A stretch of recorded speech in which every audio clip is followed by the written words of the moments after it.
Now, as I sit back in the tray here, as I'm pushing, I sit back into him, okay? Now there's some situations that are going to happen. What if he does get underneath my arms? All right? He's here, he's under double unders. All right?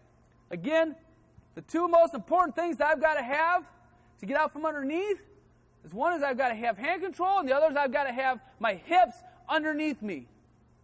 So right now, I'm going to start working on getting hand control.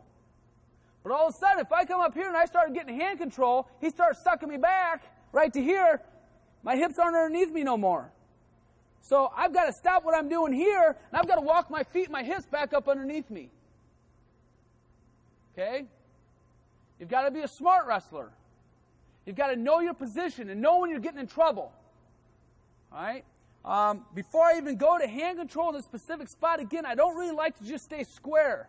What I like to do is I kind of like to get my hips out just a little bit here and turn my weight on one cheek. Now, I'm going to start working that same side that I'm turned to. That's the side I'm going to start peeling. That's the side I'm going to start working to. It's a lot easier, or if it was this side, it's a lot easier to peel and work that if I've got my weight pushing that hand off rather than if I'm square and I'm just bringing my hand up and trying to pull it off.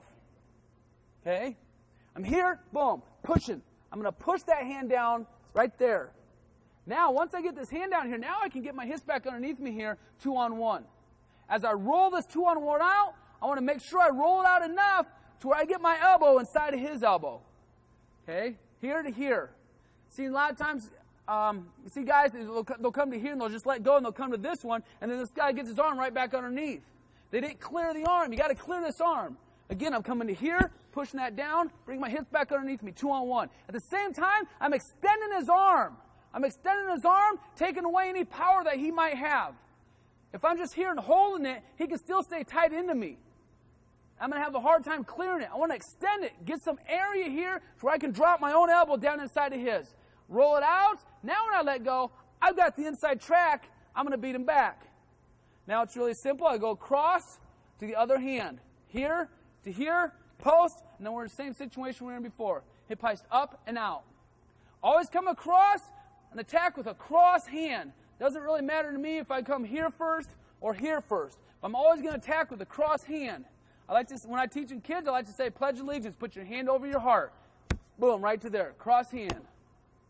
But lean one way or the other, and that allows you, and makes it a lot easier to push that hand off and peel that hand off and control that hand. Okay?